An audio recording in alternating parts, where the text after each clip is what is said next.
Woo! How you feeling? That's a good morning. It's good morning. Yeah, it's nice to get up on the early side, 6 a.m. All right. It's a long-awaited interview with with Manny Dominguez. What up, though? Started off hot. What's up, baby? This is my guy, Mike Fly. So, dang, where we at anyway? Juno Beach? Juno, yeah. Where we at? Over What's near this? the pier. Palm Beach Gardens, Jupiter? I think Jupiter, it's- Florida? It's close to Jupiter. No, it's just Juno. Juno's the city? I think it's just Juno, yeah. Oh, It's just Juno. well, I like it, man. This is a great beach to work out, get things going. Yeah, this is my favorite. Yeah, man. So I wanted to really just have this conversation, bro, just so you can just continue to shine your light and like tell your story a little bit, but you know, just have a quick conversation. You my boy. I think I met you like 3 years ago. About 3. 3 years Is it ago? 3? I think it's going. I think so. I saw a video. It was 2024. And right now it's 2026. So I'm saying 2. I'm thinking it's 2. 2? Yeah, because our first workout at LA, I Yeah. think was like August 1st. Something like that. That wasn't when we first met, though. Yeah, it was that week. It was that week where I think you went to LA and we played like, I think I saw you like stretching and I was playing. We played 5s. Yeah. Yeah, And and you were hooping. I was like, who this?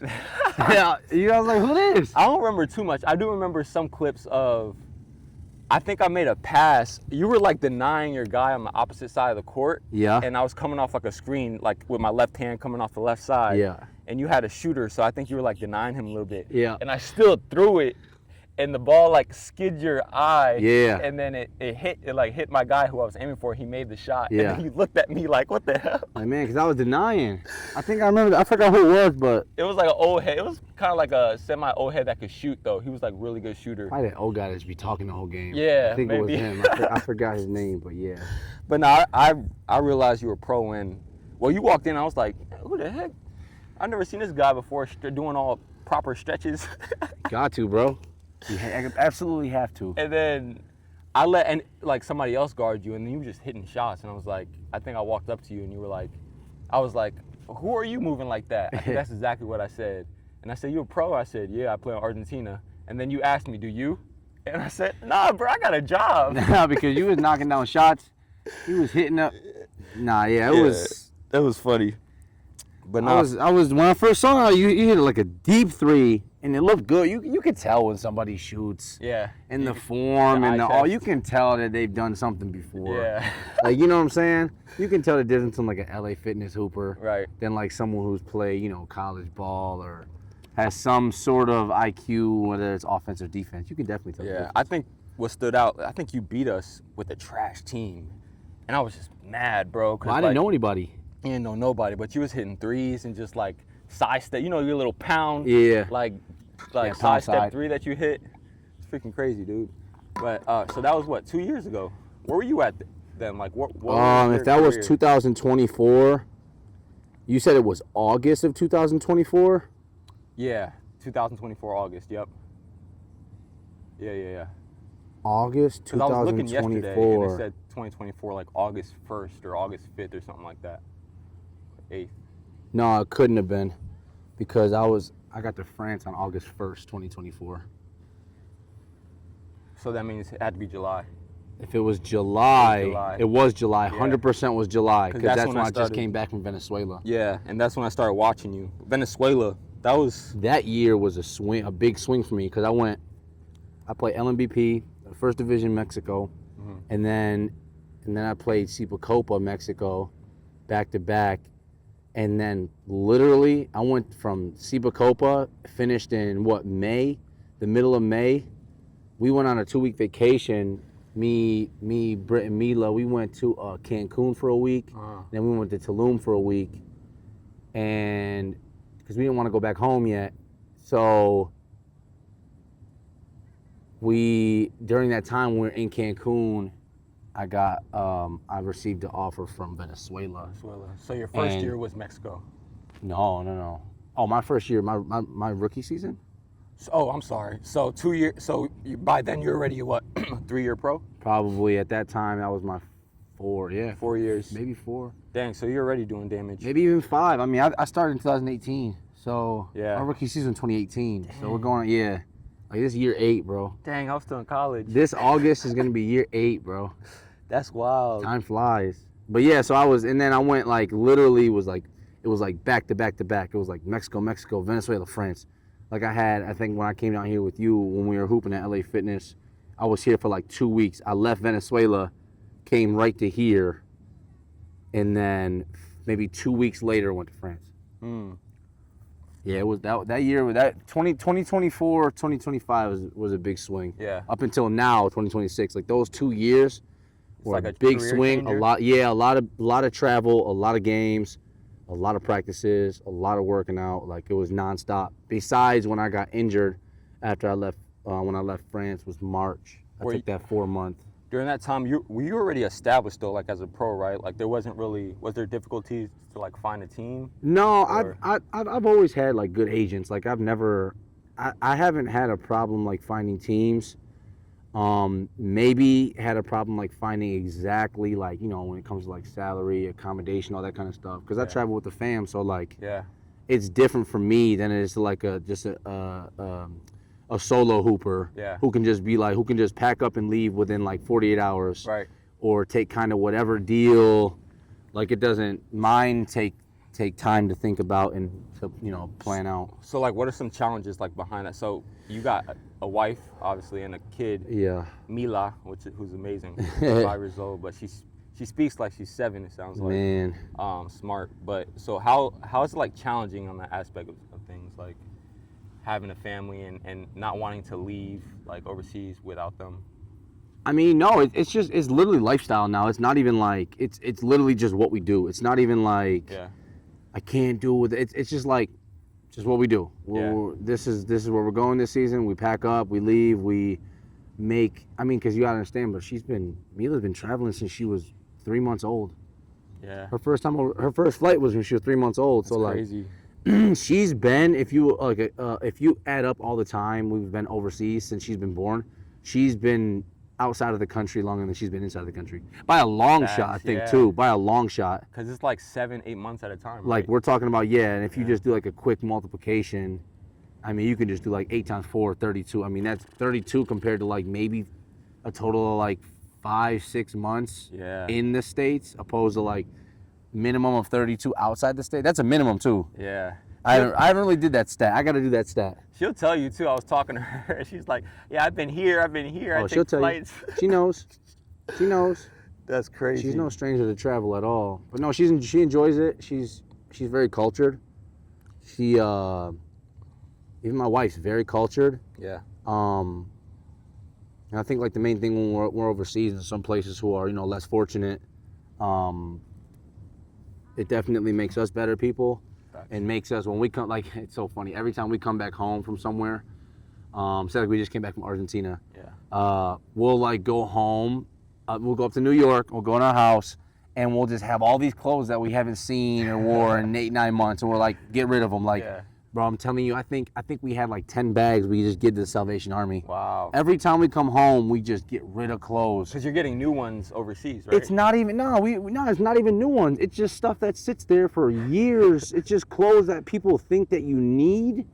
I mean, it's nice to have options, but like Yeah. when you go over, you know, when you travel, okay, for instance, when you're somewhere for a couple months, you pack what you need for those couple months, Right. and you really in those 2 or 3 bags that you have, that's just what you need. Right. Is the key word. Like the other things that you don't pack is things that you want. Right. So if you can, you know, prioritize those needs and those wants, I mean, I just try to live like a minimalist lifestyle. Like I just try to have the least amount of things, like still have quality things, but Right. like I don't need 50 t-shirts. Yeah. I don't need them. So I do laundry. You know what I'm saying? Like Yeah. it's simple things for me. Like, I mean, I've given away so many pairs of shoes. After every season I give away, I mean, this season alone, I think I brought down 9 or 10 pairs of shoes. I think I came back with like 3 or 4. 3 or 4. I just give them away. I them give them didn't to the work. guys. You know, I give them away after games. But you learned that kind of early. Like, I think your rookie, like the way you even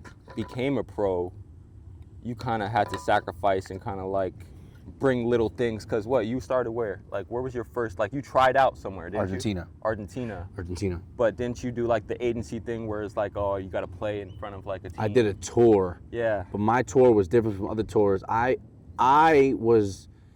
just knew that so many people went to like Vegas and all these other tours all around the country. And I'd always see things about, oh, there's so many people here. You got like 200 people going to this camp. Right. And maybe like 5 get signed. Yeah, I see that all the time. And you're paying what? $300-$400 plus your flight, plus meal, plus hotel. I mean, you're up to at least $1,000 by the time. You know, of course, it's definitely like an investment and it's a risk. I mean, you have to take risks in life. It's non-negotiable. If you want to get to the next level, I'm not even talking about sports. If you just want to get to the next level of your life, you have to take risks. It's just, it's part of life. But yeah, so like at that time, I mean, if we really want to go into it, I was working 2 jobs, and I was, Division III guys. We don't get many looks. You know what I'm saying? We don't get a lot of emails or a lot of text messages. Oh, are you available? Da da da. So like, I did my dirty work in messaging agents and messaging teams and all that stuff. But like, you don't really hear things back sometimes. So, make a long story short, I was working 2 jobs. I'd literally wake up at 6 a.m., like 5 a.m. every morning. I worked at a plumbing company in Buffalo. Wow. From 6 to 2. And then after that, I'd go home, eat lunch, rest a little bit. Then I'd get my midday work in, whether it's lift, shots, back at my college. That's when I get my actual work in. And then later that night, maybe 3-4 days a week, I'd work valet at a yacht club from like 8 to 12. And that just repeated for like 7 days straight. Wait, so 6 to what? So Monday through Friday, I worked at a plumbing company from 6 to 2. Wow. And then I'd, go home, rest, maybe nap, eat, and then wake up, however you have it. Every day was different, then I'd, get my workout, my lift, whether I lifted, I worked out with the guys, I played 5s. It'd have to be between like that, like 4 to 7 range, so 4 to 6, 4 to 7, midday, that's evening. Like 14-hour days. And then yeah, like 3 days a week I'd work yacht club, maybe two weekdays, and then like a Saturday. Wow. I'd work the yacht club from like 8 to midnight. Were you planning? Which is one of my favorite jobs ever. Yeah, I was. Oh yeah, that was the grind. Yeah. The plumbing company and the valet was just to pay my bills and pay my, But like was to behind keep money in my pocket. But in your mind, you're like, I'm trying to go pro. I want to go pro. Oh, I was grinding for sure. I mean, I got scammed out of college. I paid this one guy like $400 because you don't know. Yeah. And that's why, like, I tell guys nowadays, guys hit me up asking, for help, trying to get them overseas, trying to get them jobs and looks and agents. And they're always like, yeah, I'm talking to this one guy, and he's always asking for money. I'm like, bro, like, I wish I had somebody to ask about these kind of things when I was that age. Yeah, I paid some guy in Europe like $400, and it was a scam. Ended up like a month or 2 later, he got blown up on like social media. It was a scam, boom, $400 gone. And at that time, I'm 23 years old, like, working, $400, that's a lot of money, bro, to just give to somebody. But I was just so like, I was like, man, I want to play pro ball. Like, I didn't work so hard. Yeah. I didn't want it to just end and be like, man, I gotta. Not that it's a bad thing at all. Like working like a 9 to 5. I just didn't see myself at all working at a plumbing company for any longer than it served its purpose for. For sure. So your rookie year, what'd you average? Like, what was your league and what would you average? So I played in 2nd Division Argentina. I played for Central Español, really south, cold Argentina. Very small city, very small team, just to get my foot in the door. Was making close to nothing, but it wasn't my focus at the time. I just wanted to get my foot in the door. Money was not a thing at all in my mind. Taking this tour, I think I had probably maybe $1,500 to my name that I saved up for, knowing that I was going to take this tour. Yeah. And I spent like $1,200 of it on the tour. So I went down there with like $300 in my pocket. It was like do or die. Ooh. But I knew, like, even my mom, like, I packed up all my stuff, and I told my mom, I was like, I'll see you in like 6 to 7 months. Like, I'm going like down here. I'm gonna get signed. Like, I know it. Yeah. I worked for it. Like, I know it's gonna happen. So I'll see you in June. I told her, because I knew most leagues end in May, June. And so when you took that tour, yeah, a team saw you and automatically signed you, and then you kind of started the season with them. So the them? tour started in Argentina. Then we took a long, man, this is when I knew like travel was ridiculous overseas, but we took like a 20-hour bus ride to Chile. Wow. We played a tournament in Chile. We won the tournament. So that was technically my first championship. Not signed with the team, but I won a tournament championship in Chile. Yeah. And I still got the trophy, a big, big So you won the cup. tournament championship while you were In Chile with the team from Argentina that was holding the tryout. So they had like their Gotcha. young boys on the team, and it was me and four other Americans. So it was 5 Americans total, and I ended up being the only guy to get signed at the end of that tour. Wow. So Dang. So this is like you It's a just lot, came out bro. of 2 chips, but this is your 3rd chips, really? it's me a lot, bro. Keep talking. It's a lot. So you won the chip, and they were like, you know what, I'm gonna sign this dude. Yeah. So after we won the championship, I remember we were celebrating. Me and a couple of the guys. We went back to this hostel we were staying at. Oh man. Wild, man. And Sleeping on bunk beds. dude, you don't even know. You have no Tell idea. it. Tell it. No, it was just a hostel, bro. Yeah, definitely. You guessed it. It was bunk beds, no sheets, cold water. Wow. It was a tough couple days. It built like these core memories Yeah. for me, and it made me want more. Yeah. And then so the end of the tour, on our way back to Argentina on the bus, one of the assistant coaches comes up to me and said, she's like, and at this time I was speaking no Spanish, not a lick of Spanish. So I had, one of the translator guys helping me out, and they were basically just like, hey, like we want to keep you for the remainder of our season when we get back to Argentina. This is what you need, like da-da-da. I needed all this paperwork. I needed this like FBI background check. I needed all this stuff. So like I was rushing out, calling people back home, trying to help me get all this stuff done, and Wow. ended up working out. And I ended up staying there till we at that time the team I think they were on like a 6 or 7 game losing streak. Yeah. And not that it was because of me. I'm just saying in general, like my first game with the team, my official first game, we won. Yeah. And then we won like 9 in a row. After we didn't lose at home the whole rest of the season. Wow. And But we went no, deep that's- into playoffs. you're a I big think- part of I that, think we went into 100%. quarterfinals.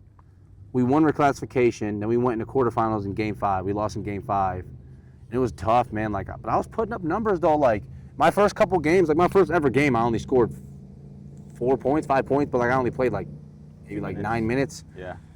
Didn't know the offense. I mean, nervous, super nervous. You know what I'm saying? Yeah, of course. My first bucket was an and one, coast to coast, off the rebound, caught it off the, You had the froze. caught back the then. rebound. This was, what did I even have? No, I didn't have a fro. You didn't have a fro? No. Now you're talking about back in 2020, like COVID.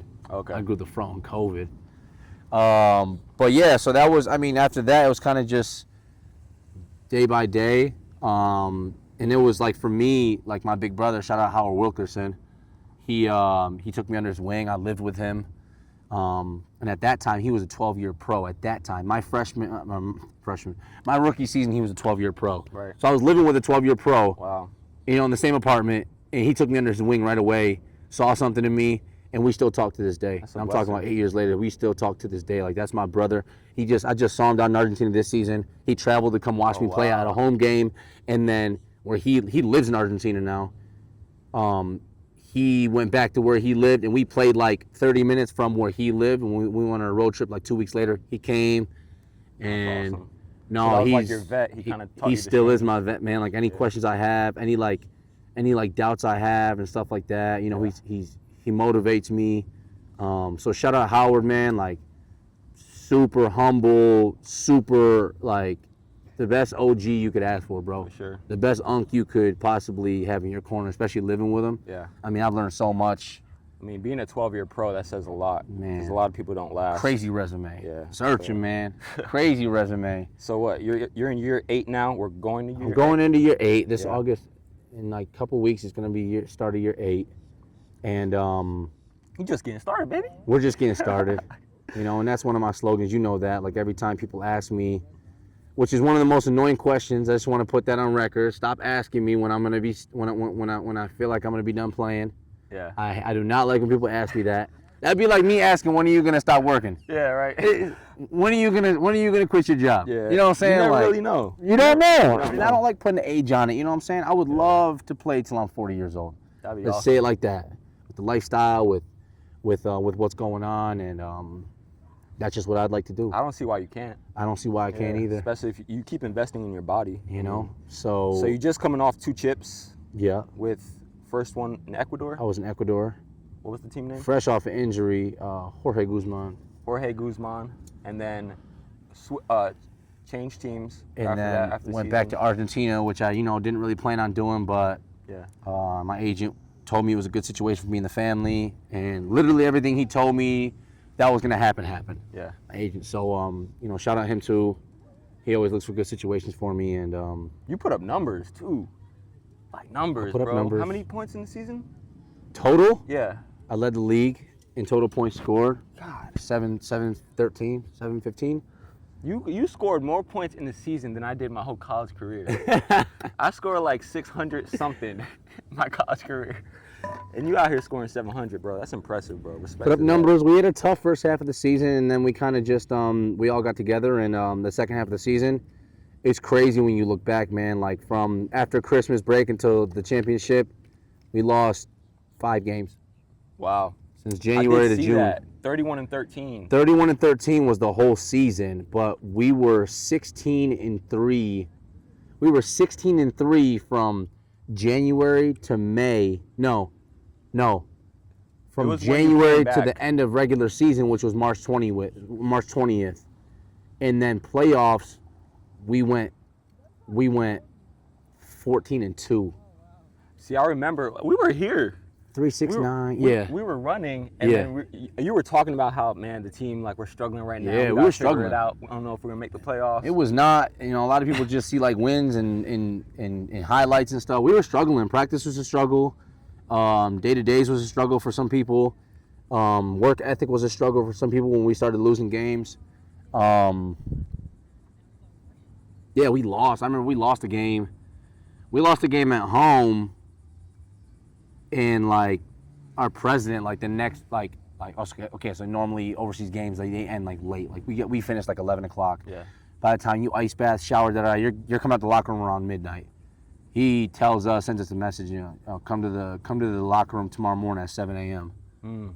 And we were like, oh Been there, done man, man. So literally we woke up, barely got any sleep, not even recovered. And by the time you recover and eat, after game days, you're pretty much going to bed around 2 o'clock. Yeah. And then of course the adrenaline kicks in.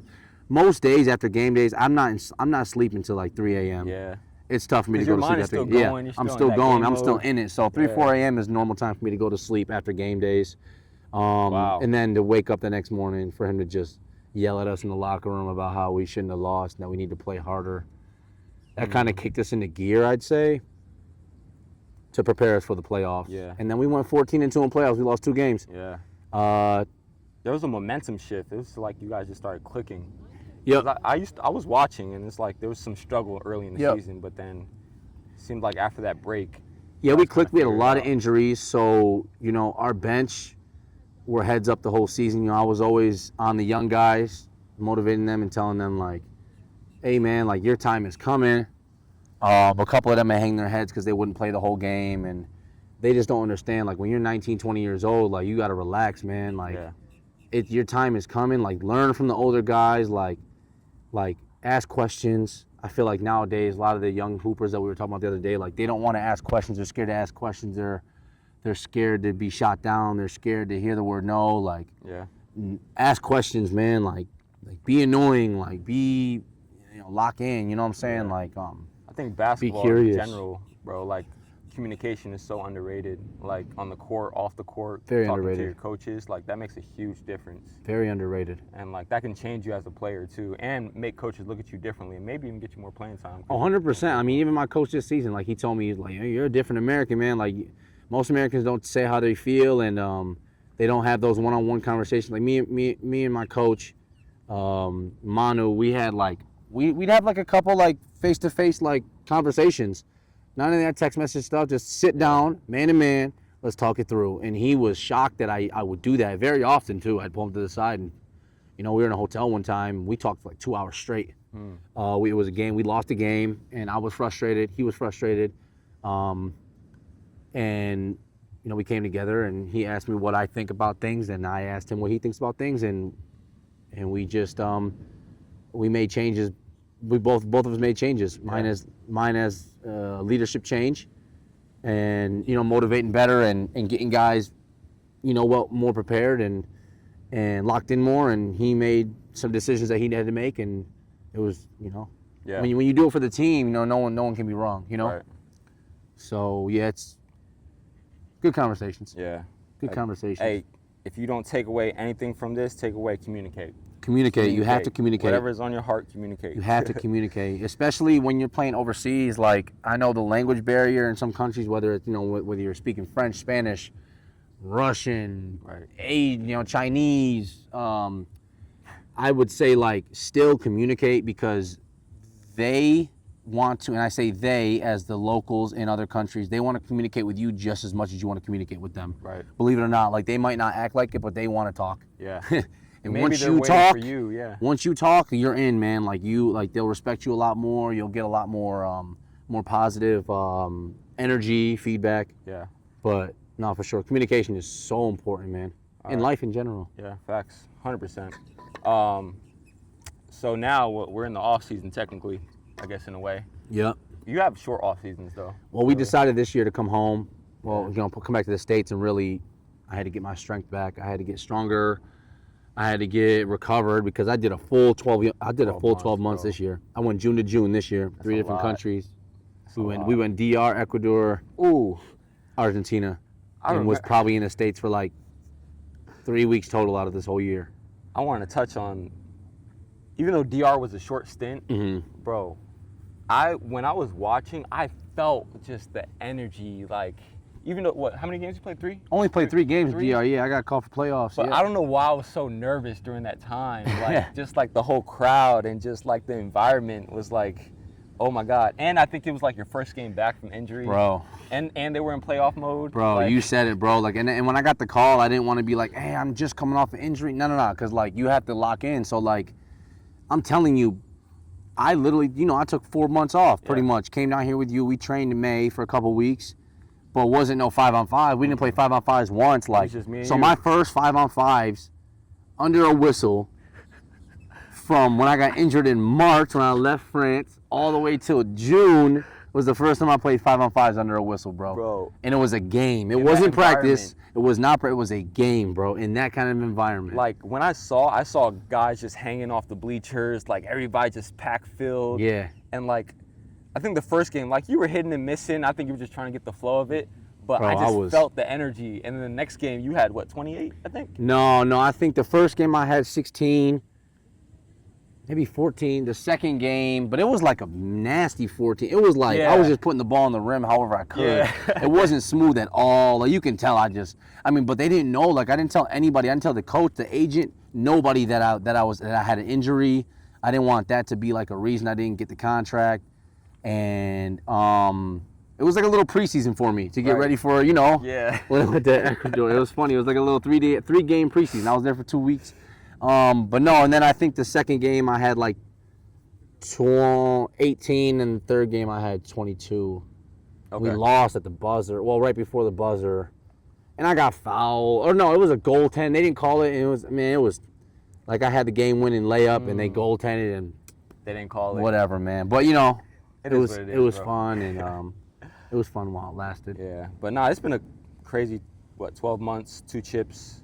So now you're looking to. You don't have to tell anybody where you're going, but. No, I'm looking to change it up. Just know I'm looking to change it up. I'm looking to I'm looking for better at the moment. You deserve better. Yeah, I'm looking for I'm trying to find a way to word this. I'm looking for just a little better quality. That's all. Yeah. A little better quality, but overseas, everything's a balance, bro. Right. Money, living situation, accommodation, all that stuff is the league you play in. It's all about a balance. Like, you're not gonna go play in the best league for the best money, with the best living situation, with the best accommodation. It's not happening. Like, you got to be able to find those balances and those kind of standards that you set, and then you negotiate from there. So, we're just waiting. I've heard a couple things, but nothing I'm sold on yet. So I'm just being patient and, of course, staying in shape and always ready for that call, Would bro. you say that's like the biggest challenge for overseas pros of like that waiting period and like staying healthy It's tough. or strong-minded? It's tough. Yeah. I say every morning, you know, when you wake up and you're in that waiting period, every morning you wake up and you check your phone for a message from your agent. Yeah. And it's tough, man. And I understand why a lot of guys don't last more than a season. I mean, I've known plenty of guys that go overseas for 2-3 months, and then summer hits, they don't hear something for 2-3 months, and Right. then they're finished. They don't, Yeah. you know. But it's definitely a big patience thing. Gotta have patience, and you gotta have trust, and you gotta have faith in God, of course, that He's Sure. gonna come through and bless you. You know. Yeah. So that's my main thing right now. Of course, it's tough. I mean, it might sound like it's easy to just wait, but like when you're in it and you're doing all, you're working out. I mean, I work out. I mean, my lifts alone, I'm 5 days a week straight through, and then Facts. I just don't stop. I'm pretty much 7 days a week. Yeah. Not lifting weights, but just 7 days a week of Something. something. Yeah. Sometimes 2 a days, 3 days a week of But that something. stuff adds up. That builds longevity right there. You got to, Making sure. you know. Because I feel like a lot of, and I could be wrong, but a lot of pros that go overseas come back and they probably don't do much, or they're not really like You'd be focused surprised, on, like, man. making their body better. You'd be surprised, man. I see a Yeah. lot of guys that come back and don't do anything for a whole summer. I'm like, Yeah. oh, I could never do that, And man. it shows. I could never do that. And then they're like maybe one injury away from like their career, Yeah, like for stalling. sure, 100%, man. You know, you got to stay moving. You know, you have to stay active, especially once you hit that 30 plus.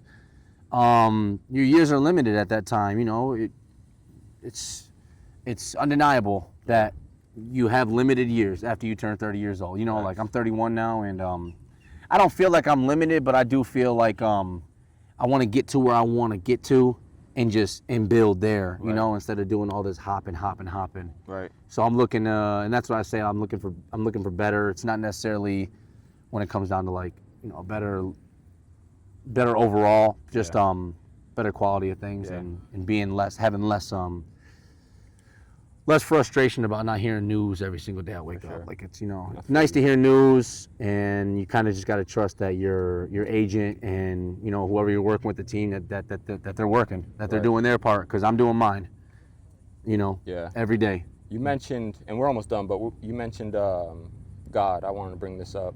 God has worked a lot in my life as far as like basketball and like creating opportunities that from basketball, whether it be a job or just building relationships, or, you know, me and you building a friendship, something Yeah. like that. And it doesn't have to be anything specific, but have you like seen where like obviously God is working in your life? You went from working from a plumbing company to now being an 8-year pro, and like that's very rare that happens. So I guess, can you attest to like how God? Oh, there's a helicopter. Is that LeBron? No, Is he on his way? right. He's on his way to Philly.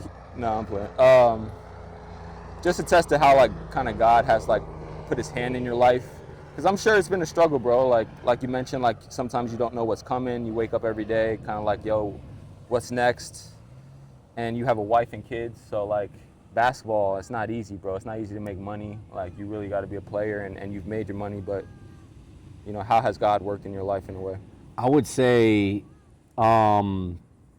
so for me, like I've always had a problem keeping jobs, bro. Like I've never had a job for like more than, I'm talking about like not basketball. Like a real job. Like before, yeah, when I was like 16 years old all the way till like when I was in college, like I could just not, I was just never investing, and I've had so many different jobs, like so many different fields I've worked in. Yeah.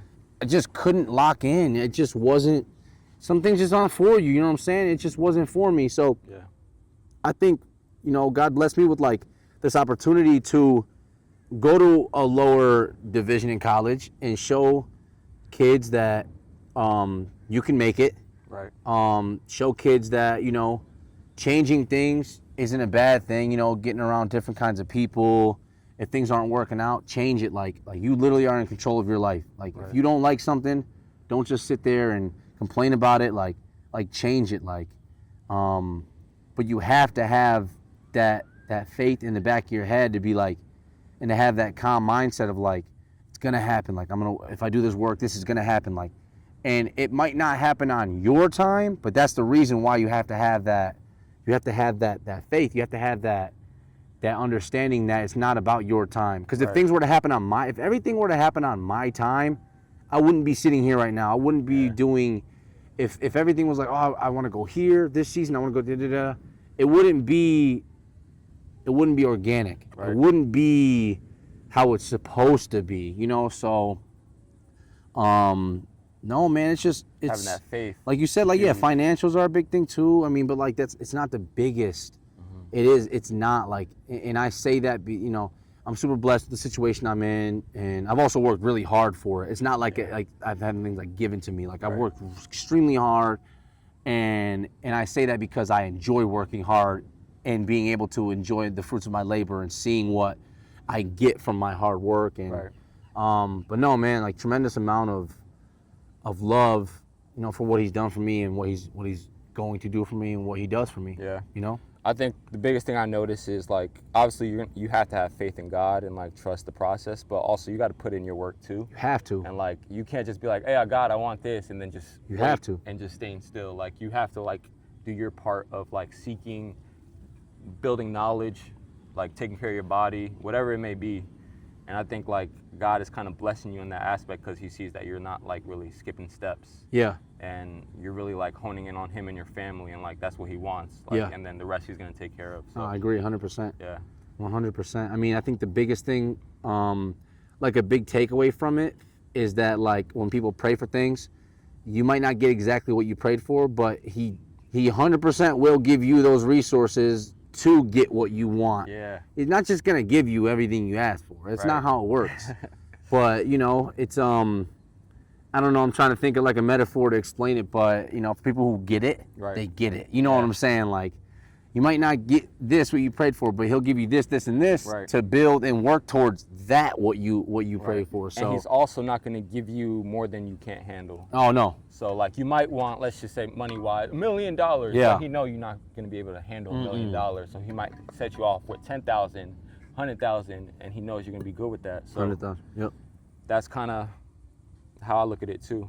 Bro, I'm proud of you, bro. I appreciate you, brother. Bro, you got a lot of years left in you. So We got a lot of years left, man. 3 chips under you, technically 3 chips. We just getting started. You could say 2, but it's technically 3. I mean, we could say 4 if you want to count that TBL Eastern TBL. Championship. You know what I'm saying? Yeah. And then we lost in the national championship. But Yeah. no, yeah, you know, and it's nice to focus on that stuff. But it's for me, I focus a lot more on like the process of it and knowing that it is gonna come to an end and enjoying like the moments. Right. Like when I won and got all the wins with the team, like I enjoyed those moments. And then like now those moments are gone. But now it's time for me to like rebuild those similar moments with like another team and another organization and not get so. I feel like a lot of people do, like especially in the hoop world, they do get stuck on these accomplishments and they don't want like anything more after that. They don't want to go up more. They kind of just want, oh, I did this, I'm good now. I can kind of just maintain. Me personally, it's not my mindset. You know, it's not how it shouldn't be. That's not how I live. That's not how I work. So I'm happy for it. I'm happy for the team. I'm happy for the people who contributed to it. But and I'm happy for like, it's tough because like my wife always tell me like celebrate your individual success too, like because I'm really not like I'm not like a selfish player. I'm not an individual teammate. So she'll celebrate my personal success and my personal wins, my individual wins for me. So I have to get maybe better at celebrating those, whether how big or small they are, to celebrate them. You're still kind of like in that mode of like you're in it, like you're I'm in being it, a bro. pro. So it's like you can't look back like, oh, I just won. Like, yeah, you should take some time to, but I'll look back when it's over. Yeah, exactly. I'll look back when it's over. But, oh man, but a lot of people support me, and I pay attention to the people who have that consistent support, and it means a lot. So, and they know who they are. Yeah, man. And then, of course, you know, don't worry about the people who don't support you, because most of the time you're not going to get that support from familiar faces. For sure. I saw this quote, like if you're waiting on your support and your all the all the stuff to help you out and all that, you're not going to see it from familiar faces. You're going to see it from the people who've probably never seen you before and want you to win. And it's sad, but it's reality. It's just the harsh reality. So, you know, and sometimes you got to change your environment for that, you know. Yeah. I said something the other day, like a lot of young guys they want to go overseas or they want to go to college and play, but it's like, dude, See a lot of guys just sitting on the game all day, man. You're, like, 2K. you're just sitting on the game. Like, it's not a bad thing, but I'm saying, like, you want something, but what are you doing to get it? Like, you gotta can't just be sacrifice, sitting on the man. couch all day and going out on the weekends and staying out all different kinds of type of, you know what I'm saying? Like, and then want this stuff. You got to change. You got to change the situation. You got to change your environment. Sometimes you got to change your friend group, man. Yeah. That is one thing I tell people that can hold you down. Yeah. That can keep you in place for a long time until Yeah. you finally snap them fingers and be like, wow. Yeah. And one thing you gotta do is say no a lot. Oh You man. gotta say no, cause One thing me and the wife tell me, like, hey, no is a complete sentence. literally, It is a complete sentence, and it is a boundary. for sure, because So- people are gonna want to hang out. Especially, you are who you are. You're a basketball player. Like people are gonna want to hang out with you. Of course, do bro. certain things, but you gotta think like, Of course. you know, you're trying to get somewhere. You're trying to do something better for yourself. So Yeah. you can't be out here hanging out playing 2K all the time or doing whatever it is. But no, I'm proud of you, bro. Nah, I appreciate you, I'm here brother. for you, dog. You already know, bro. Yes, sir. We be getting Yes, the sir. craziest working, bro. Yeah, Just wait bro. till I move down here, bro. Oh, it's coming. It's only It's gonna coming. get more and more, you know? Yeah, We'll get some player development going. I'm here. 'Cause they don't know, bro. You're the best player development Man. coach in South Florida, so Nah, I ain't gonna say all that. they don't know. You could be though, and you will be. If I took it serious, we could have a conversation. But You will be. it's a hobby. At the end of the day, I'm here for you. I coach, but Yeah, but your stuff, bro, is good. Like, when we just get this working for the 2 weeks that I come whenever I'm here, like, I'm ready. yeah, I'm ready to go, bro. I take it serious with Like you, game bro. shit, you have to, bro. Yeah. Well, You with have to. basketball in general, like if I'm doing basketball, it's serious. Where it's Yeah. like it's details. And those kids you're working with, I really hope they open their eyes and they really like see like what's in front of them, you know. Yeah, And they will. it's And, tough. and it'll come when Yeah. when it comes for them. You know what I'm saying? It might sure. not be like we were talking about. It might not be on your time, but right. it'll be on their time. It'll be on his time. Yeah. Um, I think for me, but it's it'll get there. I think for me, it's like I've been through it. Like I've been at the end of the bench. I've been the starter. I've been the sixth man, Mm-hmm. and I kind of understand what it takes to like get to everywhere. I know how it feels to get your spot took Yep. or take somebody's spot. So, Yep. Like sometimes I want it so bad for them that it might be like I want it more for them than them. But at the end of the day, some of these kids are kids. You know, we all have kids. experience. So The kids, man. everybody has to learn their own way. I say you couldn't tell me nothing when I was 17, bro. Yeah. I was different. I was very coachable, bro. Like, Oh, I very was coachable, but I also was like, man, you know, sometimes. Yeah. I was definitely. was like that with my I've mom. always been coachable. Like every coach, you, if you ask about me, every single coach I've ever played for, I've always been coachable. Try to keep that big head off, you know. But when you're 16, 17, it's like Yeah, hard to listen. that sometimes. age, bro, Yeah. it's super hard to listen because you're so worried about other people's opinions and how you're viewed. Even just like we're talking about, you're just walking into a gym, your whole Yeah. your whole walk switches Right. up. Your whole voice switches up. The Oh, 12-year-old from from yesterday. yesterday, yeah, I'm yeah. 12. Like, you know what Yeah. I'm saying? Hey, bro, just say you're 12 years old, bro. It's all right. Or that 2v2 we were watching the other day. Yeah. Dude, he was, Yeah, he was yeah, stressing a little bit. man. He showed up at the end, but The he was whole stressing. exactly, bro. So no, Yeah, it's a man. blessing though, bro, for sure. Yeah, For sure. And I appreciate you, and you Yeah, know man. that though. of course, bro. You know what's up. I'm glad we had this combo though. It's getting hot though. My back is burning. Yeah, Ain't I gonna gotta lie. get in the ocean. Yeah, let's go. I gotta go swim. Oh, Let's go. Ah, my neck and my back. my neck and my back. Woo! Oh wow, that had been like a lifeguard academy over there. They about to get it. Look. All right. Bro, I'm telling you, if they swim out there, I'm swimming out there. You gonna swim with them? I'm about to go, yeah, I'm gonna swim with them. Oh, 8:40. Oh, 8:40? Yeah. Oh, wow.